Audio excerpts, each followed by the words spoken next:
The Federal Executive Council has approved a review and upgrade of salary of police personnel in the country by 20%. This is to take effect from January 2022. It says the review is in response to the demands made by NSAS protesters in 2020 for improved welfare for police officers. The President has promised that the salaries will be upgraded commensurate to the service rendered to further maintain peace in the country.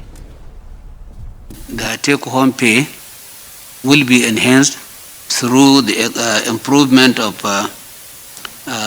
issues such as duty tour allowance, which has been reviewed from 6% to reviewed to 60% of the new take-home pay. And Council has also approved payment of 1,120,172 naira 150 kobo for payment as outstanding benefits of personnel for uninsured period of 2023 to 2020. 2013 to 2020 that has not been covered under the group personal accident insurance. It has also approved the release of 13 billion naira, 127,000, 137 million 972 naira 269 naira 20 kobo for payment as outstanding death benefits of 5,472 personnel for the uninsured period of 2023 to 2013, I beg your pardon, to August 2021, not covered under the group life insurance. Well, let's bring in Lawrence Alobi, a retired commissioner of police, to discuss this particular matter. Glad to have you join us on News Night. Well, the federal government has responded to one of the key demands of the NSAS protesters by increasing the take-home pay of police staff by 20%. Yeah. What's your reaction to that? What was your reaction when you had it? How do you see it? Yeah, I think it's actually very interesting. It's heartwarming.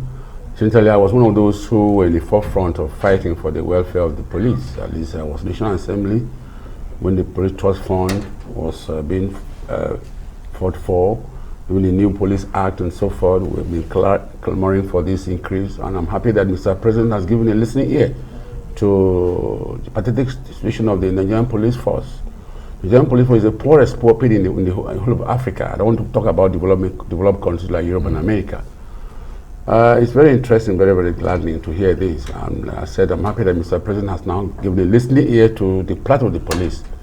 And I think the police now, life is based on the principle of reciprocity. The police should now respond by also improving their performance, the way, the attitude towards the public. And therefore, again, I want to say that the leadership of the force has a challenge now to ensure that the officers and men are properly supervised, to ensure that they perform in line with democratic norms and values, at least to ensure that issue of brutality, abuse of human rights, corruption and so forth are brought to the barest minimum. But Lawrence, am I arguing that 20%? Is it really? Yeah. Talk about what the members of the National Assembly are earning. And these are the people who stand in the sun day and night. They give up their life for the cause of protecting the people. That 20% does not cut it. Yeah, you see, it is because of the political environment, social milieu in which we are operating. The politicians are thinking about themselves. Section 14B of the Constitution provides that the prime purpose of government, security and welfare of the citizens. And security is key and central in anything. Without security, no development, no governance even will function effectively. But the point is that our politicians are very selfish. They're very selfish, very self-centered, very greedy. They don't come about. They're not people. People is driven in their in their attitude towards of governance. The government, that is legislative, executive, or judiciary, they should all, whatever should be aimed at ensuring that the people, the society is safe and secure, and the welfare decisions is being made. But like the police have no void. Well, like our tradition, we don't go on protest. They were like the box of Animal Farm. If you read Animal by George Orwell, they are there to walk. So, but I think I'm happy that the protest, the NSAS came out to fight for the police, and I'm happy that Mr. President has listened. But like the economic situation today in the country is actually harsh. We don't know what that 20% translates into. What does it add value? What value does it add to the pay of the police officer men? And this issue of motivation is not just only end with this 20%. It should be a continuous process of after every 3 years at most. They should review the salary of police, because no policeman works less than 12 hours a day and is not given extra cover for that extra hour. When I was in service, I started in the police as a police constable. I went to university, I don't know, later came as a cadet. Then if you go out for duty, you are being paid, if you don't give me allowance, give me what they call dry ration, disturbance allowance, inconvenience allowance, duty allowance, all these allowances are no longer there. Right. Then if you are transferred, you're supposed to be given allowance for the days you not be accommodated either in a hotel or so. And if you are being transferred, everything is being made comfortable. Yeah. But now things have gone down the drain. And beyond this 20% as well, should we expect that there should be some, apart from the money bit, training, help for them, assessment, psychological help and counseling, for our police officers? That is very, very important. And untrained policeman is a threat to the police institution, the society, and to himself. You see, policing today in the 21st century is knowledge-driven. And knowledge can only be acquired through capacity building, training, and so forth.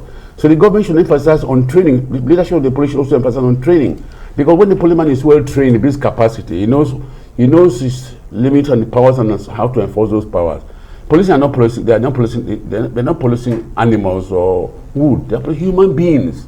They should be taught the principle of emotional intelligence, about empathy, compassion, and ensure that they should apply. They should at least have the fear of God and the fear of shame. Yeah, you grew from the and cause you have that, the human face, whatever you're doing. They have no police, like I said, they're not policing human animals, but the human beings. You have that human face, whatever they're doing. But that's why if they're treated well, it will also translate to that. I agree. Yes. There's no justification for whatever is not right. I agree with you. Maslow in Theory Motive about physiological needs, extreme needs, and so forth.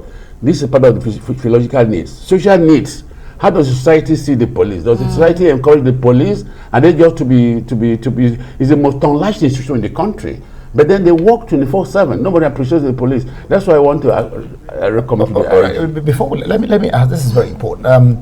What really is or are the entrance requirements into the force, into the police? I gather it's lower than that of OND or 5 credits O level. And has this got anything to do with their productivity, or how does it impact their duty?